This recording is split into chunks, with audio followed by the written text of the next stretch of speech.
Good morning, everybody. Thank you all so much for joining today. We will get started in just a few minutes here.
Ahead and get started. Before I begin the presentation, I just want to make sure everybody can hear me. So if you can, please pop a message in the chat.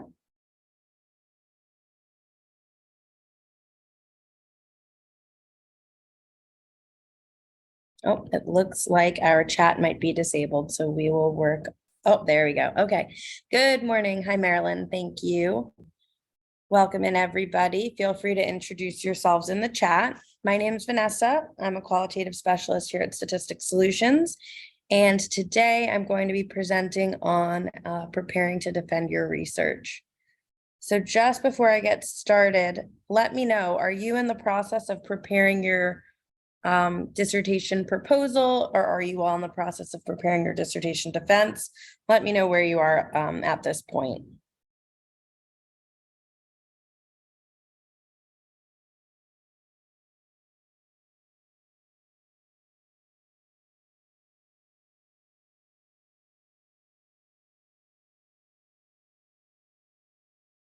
Okay, so we've got Teresa's writing her dissertation.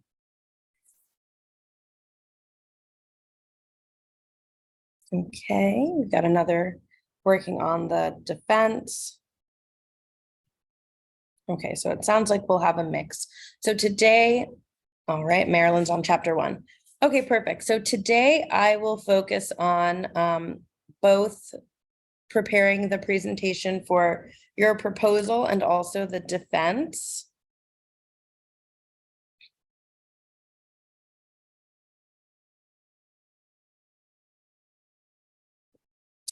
So in terms of an overview of what should be included in your dissertation presentation, typically you will start off with the proposal that will include chapters 1 through 3, the introduction, the literature search, and then your methodology chapter.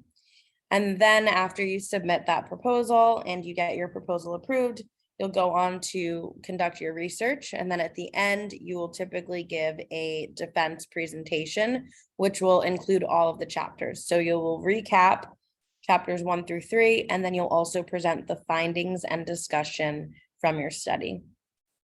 So today I'll go over some presentation components, general tips for preparing these presentations, and then I'll also share some free resources from our website that may be helpful to you all as you work on your dissertations. And then at the end, we can open it up for question and answers. Feel free as we're going throughout to pop questions in the chat, and then I'll make sure to answer those at the end here. So for the proposal, the purpose of this presentation is really to explain why you are conducting the research, what the research problem is, and then to describe how you intend on carrying out your study. So here's kind of just giving all of that background context as to, what is the purpose of your study.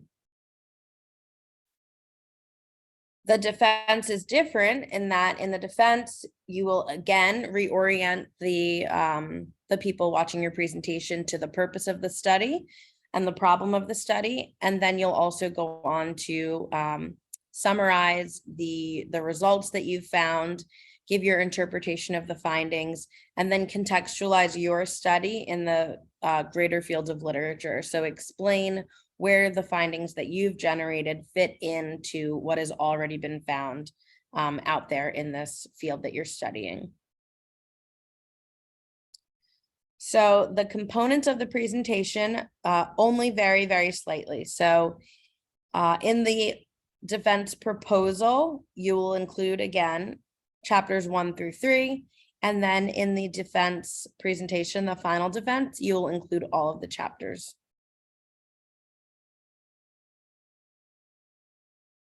So now we will go through some slides that could be like mock presentation slides that you might use.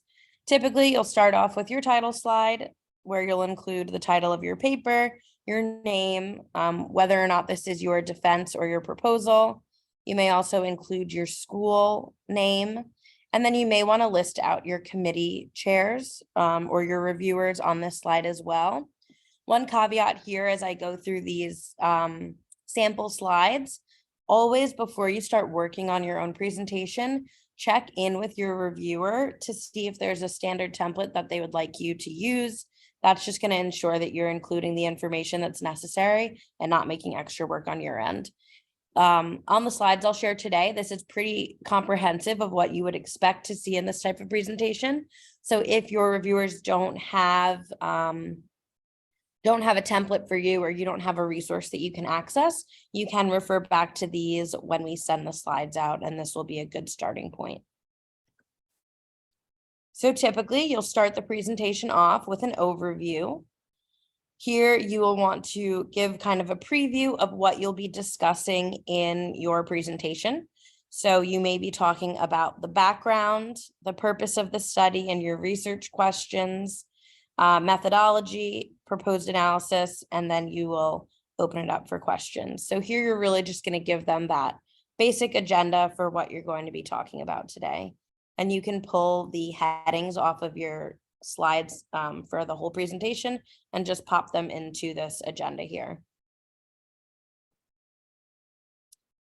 In the background and literature search portion of your presentation, you really want to capture how the research around the topic that you are studying has evolved over time and what the current state of that research is. The purpose of that is to provide context for how you have developed your study. So you really want to explain what's been done and why you feel that there is a space or a gap that your study is going to be filling in the context of this topic. Here, you may want to break this section up into maybe 1 to 3 slides. You'll want to define basic terms. So if there's anything very specific to the field of study that you think may not be obvious to the listeners, you'll want to define those terms so that as they go throughout your presentation, they're very clear on what you're talking about. You'll summarize the relevant research on the topic. So this will come from your literature search. Talk about where findings have been inconclusive. Talk about where findings have been similar. So if there are multiple papers that you have read that are finding the same thing, it would be good to highlight that here as well. Really just pulling together some of that synthesis that you would in the literature search chapter. Then you'll explain how the research that you have reviewed has led to your research questions. So think through what your process was as a researcher to identify this particular topic that you are studying as, needing additional research, and you can talk through the development of your research questions. In doing that, you will also be highlighting the gap in the literature and emphasizing the need to conduct your study. So again, this is really just the why, why are you conducting this study?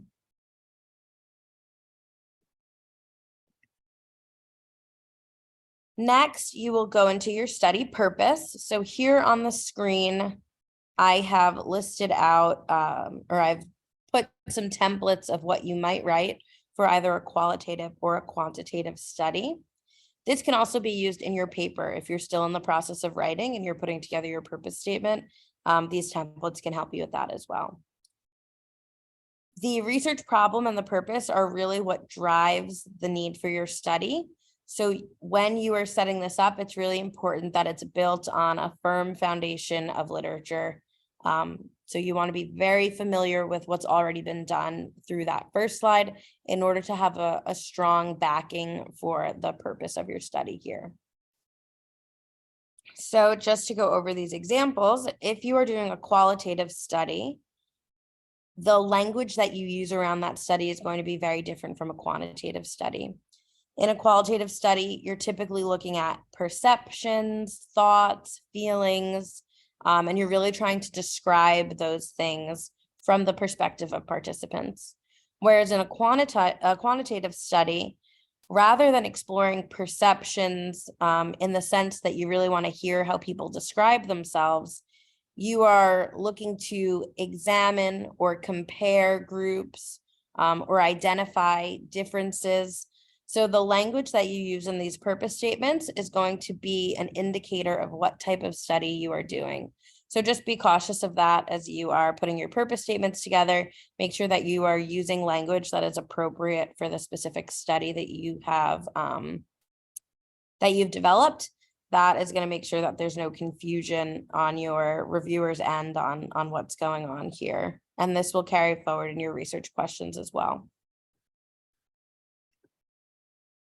So in your research questions, if you are conducting a study that is quantitative, it would make sense for you to present research questions and hypotheses. If you are doing a study that is qualitative in nature, you would not have hypotheses because you won't be doing any hypothesis testing. Instead, you would just have your research questions. And we can talk about examples of those at the end if anybody is doing a qualitative study. I recommend that you have a designated slide for each research question, especially if you are doing a quant study. That way you can display the hypotheses along with that question. And then it may be helpful to use some visual aids to organize both these research questions and the hypotheses. It may just help kind of break up the language on the slide to have some sort of graph or table that shows exactly what it is that you are testing. Next, you might talk about your theoretical framework. Most studies will have some sort of theoretical framework. The one study that probably will not is a grounded theory study if you're conducting a grounded theory study. But other than that, you will most likely be presenting some sort of framework.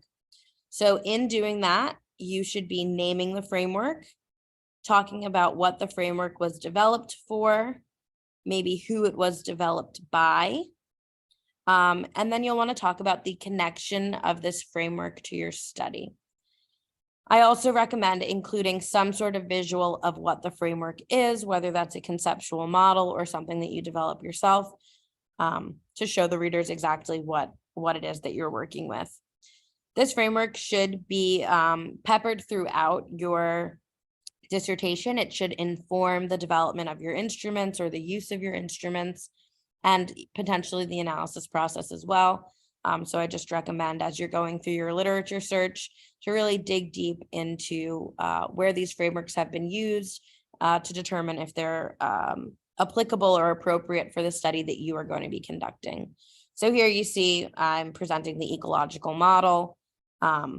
So if I were to have a dissertation that I'm defending, I might go through these different stages in the model and explain where in my study I'm going to be tapping into these domains. Or if I'm only going to be tapping into one, I might explain why this model is appropriate to do that.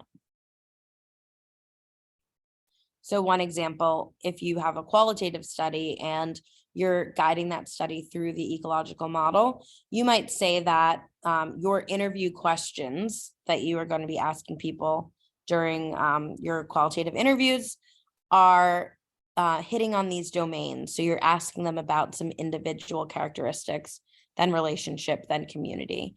And it's important for your methodological congruency to really show that this is informing each step of your process.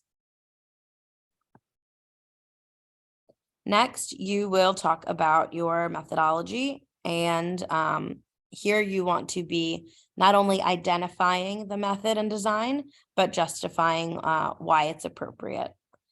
So first, you will identify whether you are doing a quantitative, qualitative, or mixed method study. Next, you will go into the particular research design that you've selected within that research tradition. So for example, if you're doing a quantitative study, you might be using a correlational design or experimental design. Whereas if you're doing a qualitative study, you might be doing a case study, grounded theory, or phenomenology. We do have designated webinars to selecting the appropriate research method or design. We have them split up by quantitative and qualitative.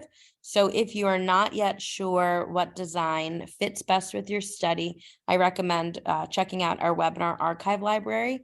We take an in-depth kind of tour of both quantitative and qualitative methods, and then we also review some of the hallmark designs that fit under those traditions.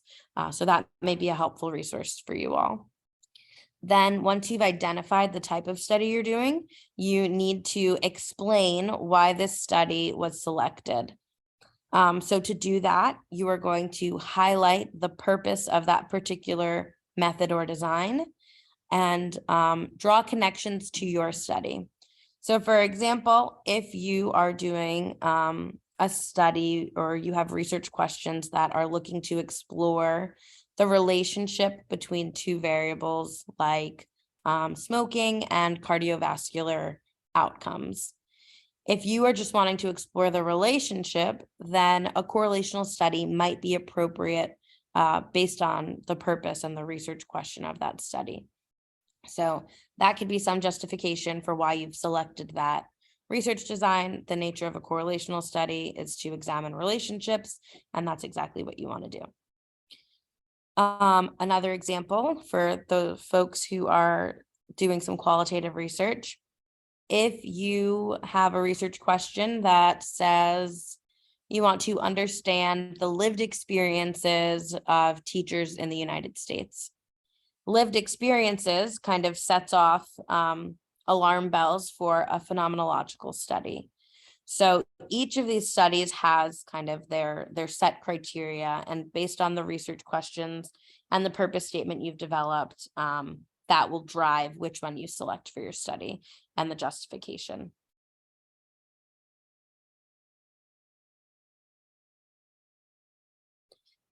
Now, once you have identified the type of study you're doing, you will go into explaining your variables of interest. For the folks who are doing a qualitative study, this is not as rigid in the qualitative studies as it is in the quantitative studies. In the qualitative, since we're really interviewing people and trying to understand their thoughts, they may define terms differently from each other, and we would expect that. So although we want to be precise in our language on what it is that you're going to be studying through your research questions, you don't necessarily need these very specific definitions as you would in a quantitative study. In a quantitative study, you will want to very clearly identify your independent and dependent variables. So in the example that I gave, I was wanting to understand smoking and cardiovascular outcomes. So if I wasn't doing a correlational study, if I was doing a different type of study, I might say that smoking is my independent variable and my dependent variable are those cardiovascular outcomes. And then you'll also want to identify any covariates. So maybe for that study, I will also be looking at age, BMI, and gender, and examining those variables through that lens. In addition to naming your variables, you want to explain how they're going to be defined in your study. So more likely than not, you'll be using some sort of survey instrument to collect your data. And you just want to explain exactly how each one is operationalized. So in this example, I am using BMI as a dependent variable and physical activity as an independent variable. For this study, BMI is a categorical variable. There are 4 levels, and you can see here the ranges. So for those who have a BMI of less than 18.5, they're going to be categorized as underweight. 18 to 25 will be normal, 25 to 30 overweight, and then over 30 obese. For my independent variable, I've also defined it here. So in terms of measuring physical activity, this is going to be measured as a binary variable, where those who have had some physical activity over the past week will be in one group, and those who have had no physical activity will be another group. So this will be very specific to your study, how you define these variables, but it's just important to make sure that you set this up front so that as you go through your methods and results, it's very clear what it is that you're studying.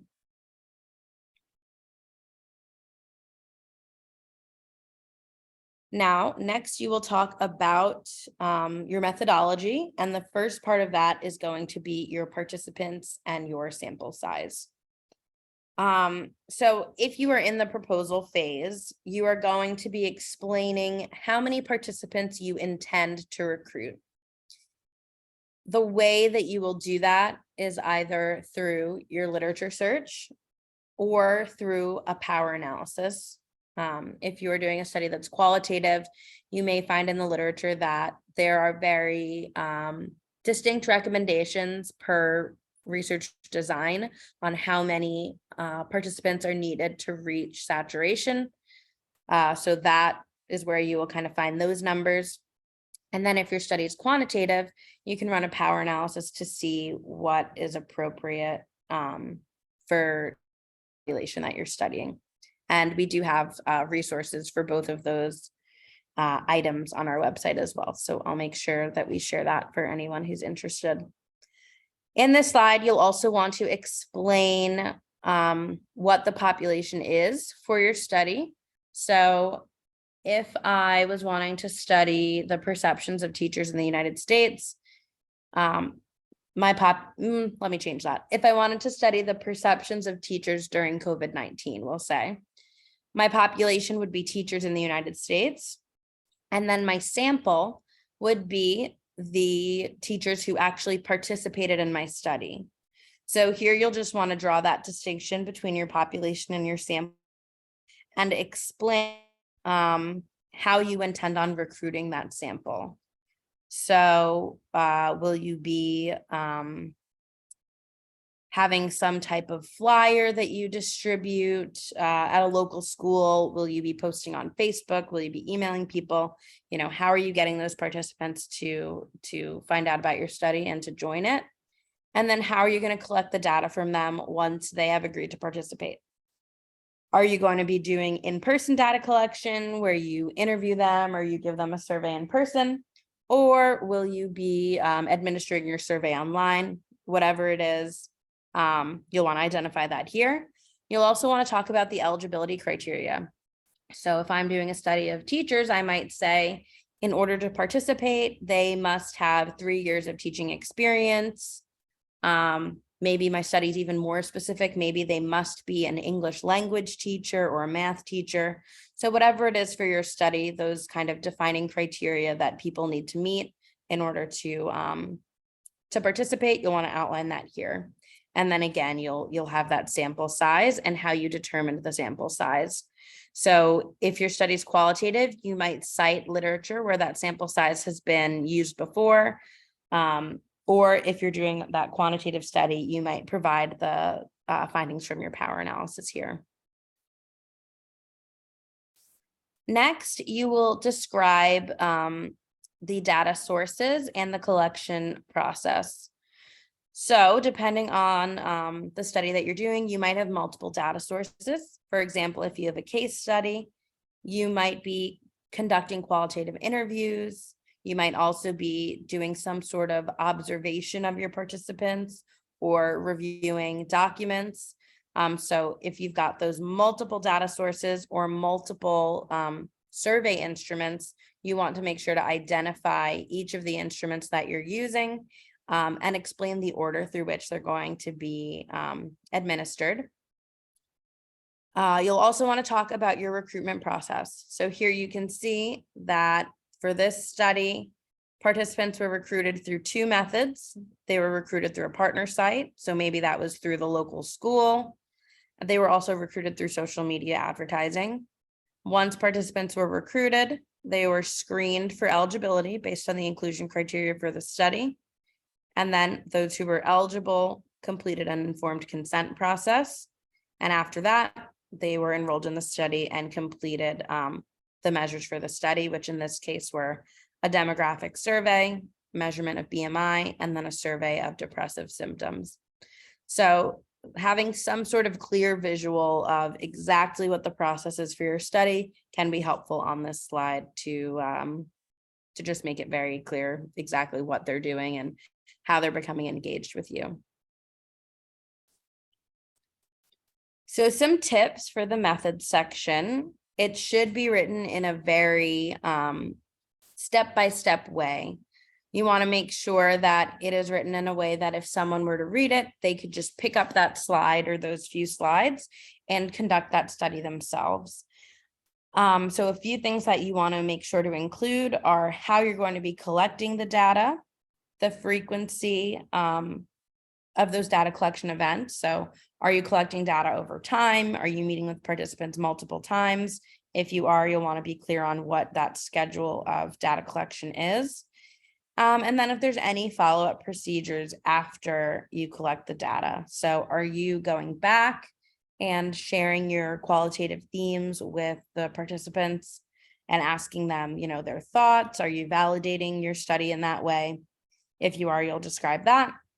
And then you also want to, just for IRB purposes, explain how your data is stored and really highlighting the strategies that you're using to ensure confidentiality of your participants' identities and making sure that that data is managed in a responsible way.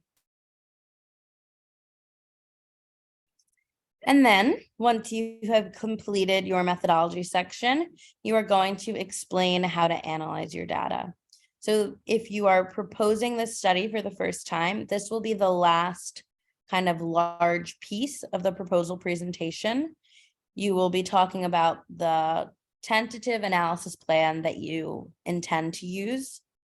And then if you are defending your dissertation, you're going to be explaining how you analyze the data. In doing this, you will also want to justify the analysis plan. So if your study is quantitative, it's going to be pretty cut and dry in terms of the level of measurement for each of your variables and the type of analysis that you're doing. And then if your study is qualitative, there are a few different options that you have. And that is really, it depends on your theoretical framework, and it's kind of built into some other pieces of your study, what you might use. I see in the chat, someone asked if we'll be sharing the slides. We will be sharing them after the presentation. So you'll have these to refer back to. And one thing on data analysis as well, if you're someone who's struggling a little bit with determining what the best analysis plan is for your quantitative study, we do have a tool called Intellectus that has built-in explanation of how you can analyze the data. It's a tool that allows you to upload your data to it, and based on the level of measurement for those particular variables that you're studying, it recommends, it kind of stops you from doing the wrong plan, I guess is what I'm trying to say. So that's a tool that may be helpful to those that are using a quantitative study. So then for those of you who are going to be proposing for the first time, you will just have a summary slide where you recap the major points of your presentation and any takeaway messages that are important. And then you will end your presentation. And at this point, you might have a slide for thanking people. So maybe you want to thank your reviewers or thank your advisor. You might include that slide. And then you'll have a question and answer slide to kind of cap off the proposal. So I'll continue here to go into the remaining slides that will be needed for the defense. Okay, so for those of you who are defending your dissertation, in addition to the slides that I've already presented, where you're explaining the what, the why, and the how of your study, you're going to explain the findings and the discussion. So in presenting your results, you have a few options here. If your study is quantitative, I recommend presenting these results by research question and hypotheses. So you're just going through each of those research questions and explaining whether or not the hypotheses was, whether or not you rejected your null hypotheses or you failed to reject it for each research question. If your study is qualitative, then I recommend presenting your results by theme. So instead of presenting them by research question, you might have theme 1 on the first slide, theme 2 on the second, and so on. And you might just explain through bullets what the highlights of those themes are.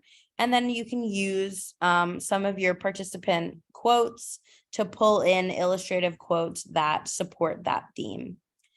Popping back to the quantitative for a minute, you'll also want to include any relevant statistics on these slides. So p-values, whatever test you're doing, whether it's a t-test, you may want to have like some tables of those findings so that the readers not only hear you saying it, but they can really see the statistics behind the work that you're doing. After you present the kind of facts and figures of the results, you can go into your interpretation of the findings. There, you're going to be, again, contextualizing those findings in the scope of previous literature. So if we go with my first example of smoking and cardiovascular disease, I might say, in my study, I observed an association between smoking and cardiovascular disease. This was a significant association with an alpha level of 0.05 or something like that. So for those reasons, I am rejecting my null hypothesis, and I determine that there is a statistically significant association. Next, in my discussion, I might say my findings are consistent with previous literature that indicates individuals who smoke have associated cardiovascular health outcomes. So that's kind of just like a quick and dirty explanation of how you might explain how this fits in with previous literature. You can also discuss where your findings are inconclusive. So you might say, although previous literature indicates that those who smoke have negative cardiovascular health outcomes, in my sample, I found the opposite. Obviously, I don't think you would find that for those particular variables, but if you do find something that's inconclusive with previous literature, that may be interesting too, and that is also worth highlighting. Now, if you have results that are not significant, I know sometimes it can feel like, oh man, I don't want to report these results. I was hoping to find something, but a non-significant result can also be very interesting, especially where others have found a significant result. So don't shy away from that, though. Just kind of start to brainstorm and think creatively about, what does that mean if I didn't find this in my particular sample? What does that mean for the people in this group, or maybe for the way that the variables were operationalized? And then here, if applicable, if you have a theoretical framework, you may also talk about how these findings relate to the theoretical framework. So thinking back to the framework that I used in the earlier slide, the ecological model, and let's switch gears from my smoking example to my example of reviewing teacher perceptions for those teachers who were teaching during COVID-19. I might have some qualitative findings that relate to the teacher's individual level, so maybe their stress as a teacher during that time. Then I might have something related to relationships, so maybe teachers coming together, collaborating, and trying to find innovative strategies during the pandemic. So I might discuss that in the context of that framework and explain, in my data, I saw that there was an individual component, a relational component, and a community component to the answers that that teachers were sharing. So that's one way that you might highlight that framework. And then you will also want to include your limitations and strengths in your discussion.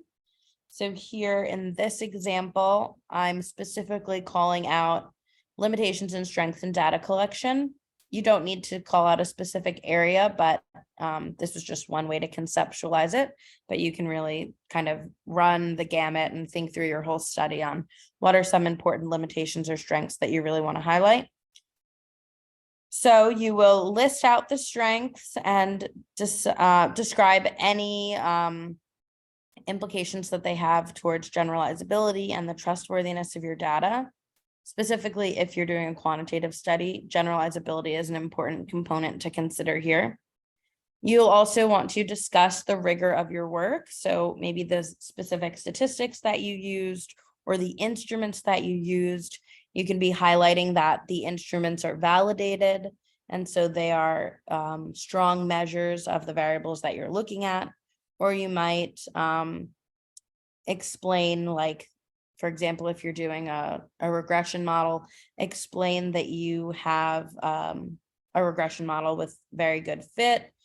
So kind of thinking through what are the strengths for your particular study and just highlighting them. And then for weaknesses, you just want to highlight any shortcomings that you think may have affected the results of your study. It's important to note here that weaknesses are different from drawbacks. So if maybe you had a participant cancel and that, you didn't get to collect the data from that one person, that may not really rise to the level of a weakness for the overall study. But if you had a larger scale issue, like you had 100 participants that you wanted to recruit not participate, and you weren't able to achieve the sample size that your power analysis gave you, that might be a better indicator of a weakness. So just kind of think of those big pieces that are contributing to your study. Another weakness could be if your sample is not reflective of the population. So maybe you wanted to study a group, or maybe you wanted to study teachers overall, and then as you start to analyze your demographic data, you realize that you only studied teachers who work in an affluent area.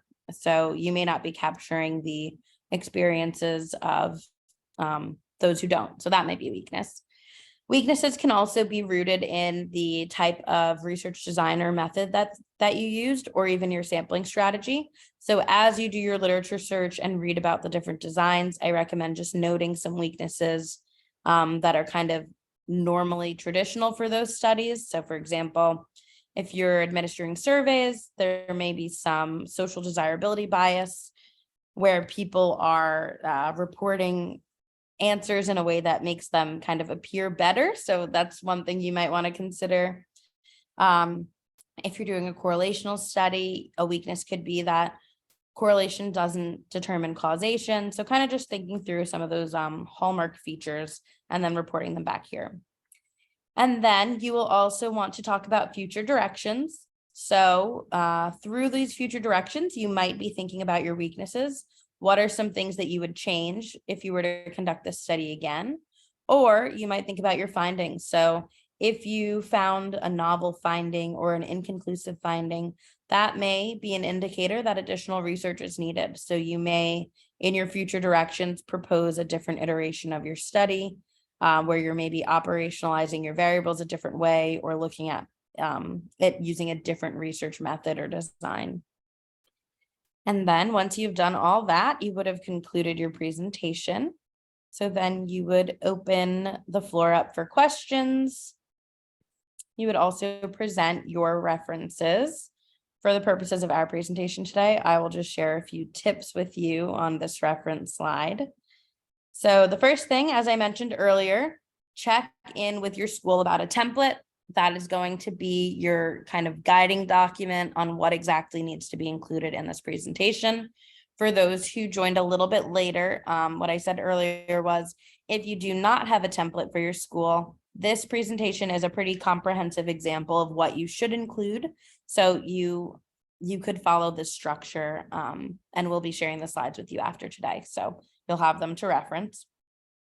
Second tip is rereading and reading all of the foundational articles for your study. Especially when you're presenting, it can be easy to get frazzled or to kind of, have that anxiety, be a little bit nervous. So you want to make sure through your literature search that you have a really good understanding of what has been done on this topic, and what is informing your study.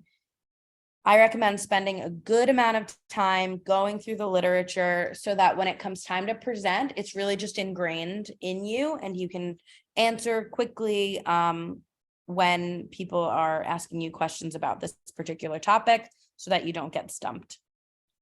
Of course, practice giving your presentation, practice giving it in the mirror so you can see if you are looking down, if you're fidgeting, or maybe practice recording yourself on Zoom. That's another way to really pick up on some of the nonverbal cues that you might be giving off. It also can be helpful to present your presentation to family members or friends who are not aware of the topic, since they don't have such an intimate relationship with your particular dissertation. They're going to be able to say, hey, slide number 3, I didn't really understand what you were saying, or you might want to add more detail here.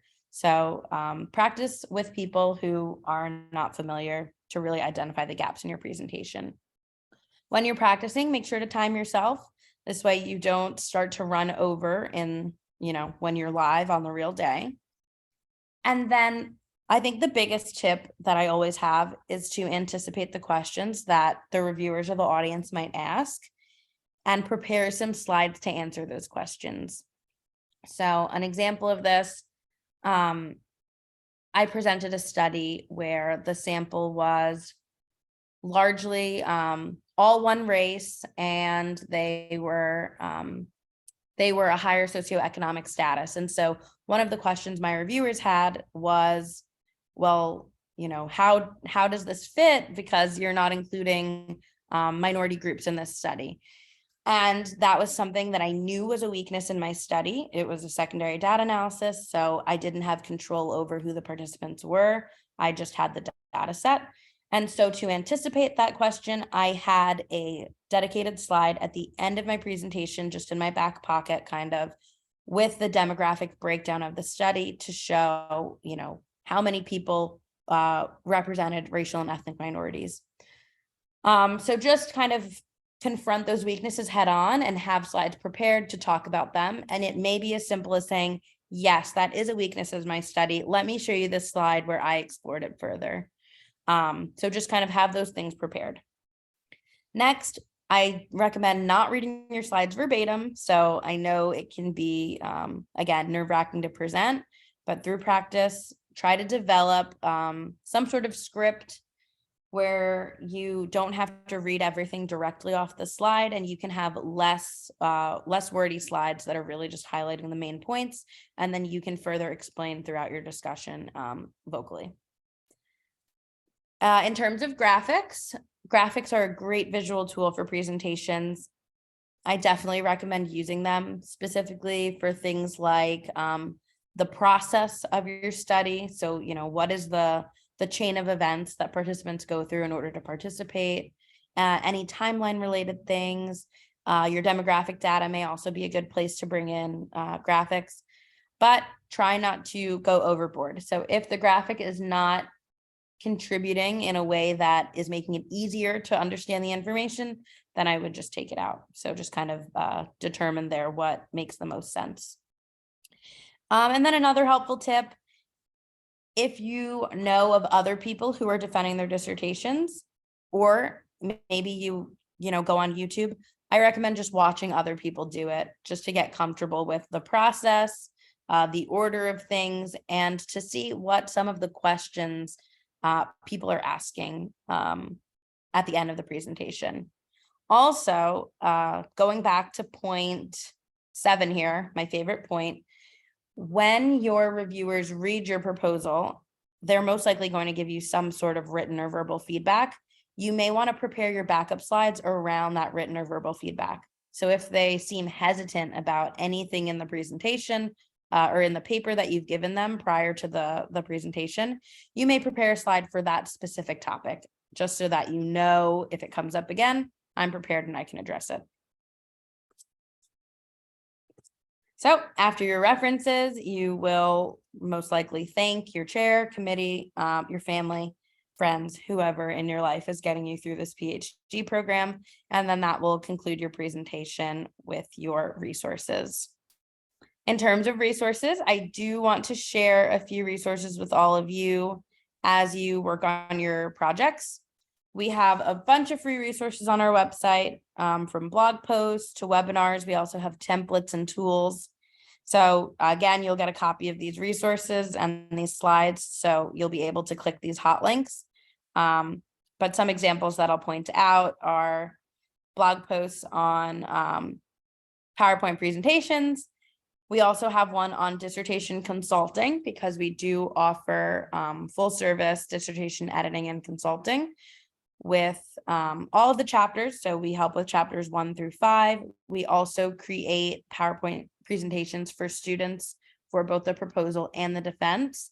So if those are some services that you think may be helpful for you, I recommend checking out that dissertation consulting blog post, and also scheduling a free consultation with us to see if there's anything that we can help with. And then we also, again, have a number of webinars. So specifically, I think the methodology is a tricky piece during the proposal phase. So if you are working on your methods, you may want to check out these qualitative and quantitative methods webinars to help you identify what the best method is for your study. We also have a webinar on how to fast track your methodology. So just kind of how to get through that chapter quickly. Then for the folks who are working on a quantitative study, we also have a directory of the different analyses that you might conduct. So that can help you identify what the most appropriate statistical tests are for the data that you're using. But that is the end of the presentation. I know I've talked quite a bit here, so I'll open it up for question and answer. If you have a question, you can pop it in the chat. And if you don't have a question, thank you guys for joining. I hope that we do see you again in future webinars. I'll also put my email address in the chat in case anyone has questions.